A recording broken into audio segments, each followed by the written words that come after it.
Central mine planning અને design institute એટલે કે CMPTIનો IPO આજથી ખુલ્યો છે.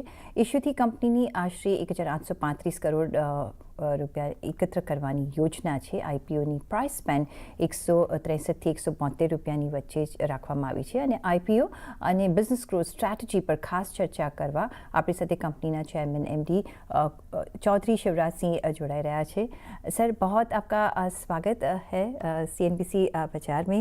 और आपसे मैं बात करना शुरू करूँ इसके पहले मैं व्यूअर्स को ज़रा IPO के बारे में थोड़ा बता देती हूँ. IPO આજથી ખુલશે 24 માર્ચ સુધી. અહીંયા આપણે તમે અહીંયા અપ્લાય કરી શકો છો. પ્રાઇસ પેન 163 થી 172 રૂપિયા છે, જે મેં કહ્યું. ઇશ્યુ સાઇઝ 1,840નો છે અને આ ફૂલ OFS પાર્ટ છે. सर, पहले तो स्वागत है आपका CNBC बाजार में.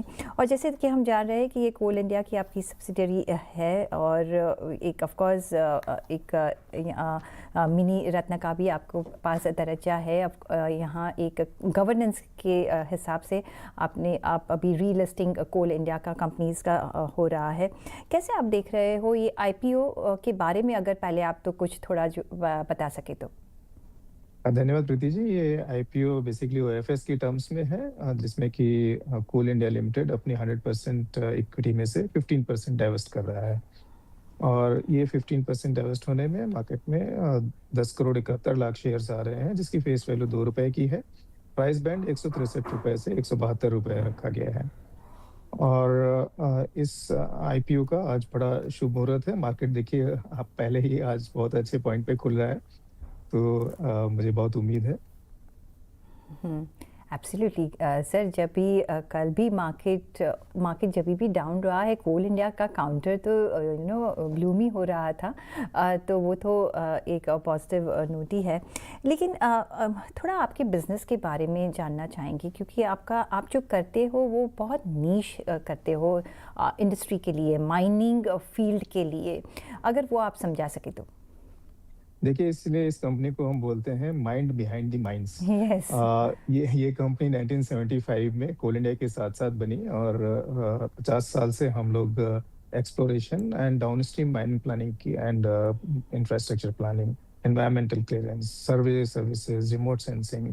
और फिर माइन क्लोजर गाइडलाइंस आने के बाद 2009 के बाद में हम लोगों ने माइन क्लोजर प्लानिंग एंड अभी जो माइन रिपर्पजिंग जस्ट ट्रांसफॉर्मेशन वाले मैटर्स हैं, उन पर भी हम लोग कंसल्टेंसी प्रोवाइड करते हैं. तो पूरी माइनिंग वैल्यू चेन में हमारी कंसल्टेंसी है, स्टार्टिंग फ्रॉम द एक्सप्लोरेशन, जो कि हमारा प्रोजेक्ट वर्क या फील्ड जॉब है. सो एक वन स्टॉप शॉप है कि अगर किसी को माइनिंग करनी है तो कहाँ करे, कौन से मिनरल्स यहाँ मिलेंगे, कैसे सब परमिशन आप लेते हो और वहाँ पूरा एक आप स्ट्रक्चर करते हो. अगर नंबर्स के बारे में देखें, क्योंकि आप यहाँ 15% आपका स्टेक OFS में कर रहे हो, यहाँ सेल कर रहे हो, कैसे ये डिस्ट्रीब्यूशन होगा?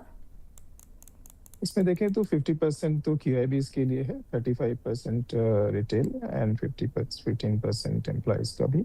तो इस पूरे स्ट्रक्चर में आप देखें तो 10 करोड़ 71 लाख शेयर से कुल 1800 करोड़ का एग्रीगेट करने का है प्लान. और इसमें आप देखें तो ये IPO में जो प्राइस बैंड रखा गया है एंड उसके हिसाब से आप देखें तो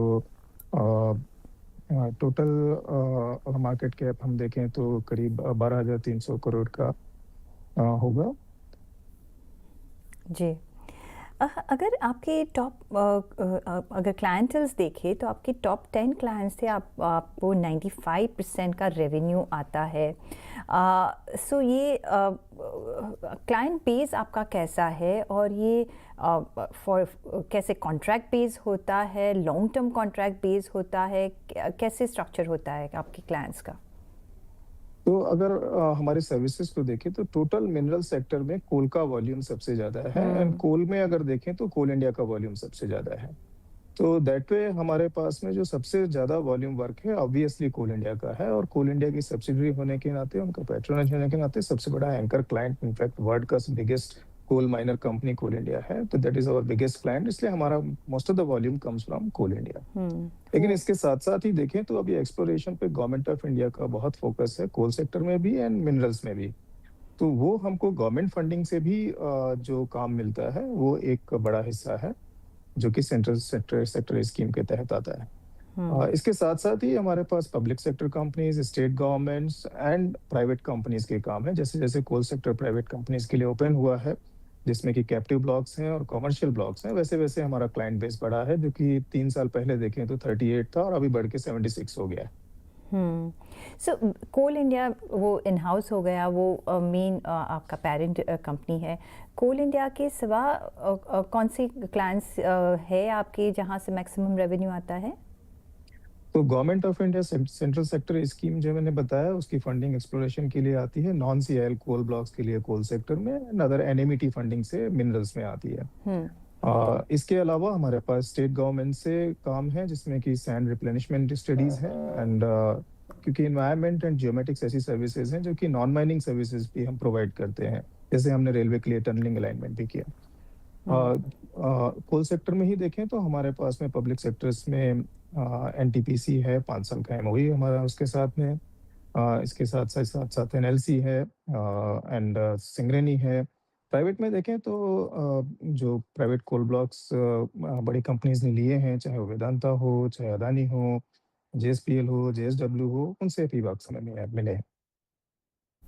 जी, तो ऑफ कोर्स ये एक सारे पीएसयूज़ यहाँ आपके बड़े PSU plus government, state government के साथ आप काम करते हो।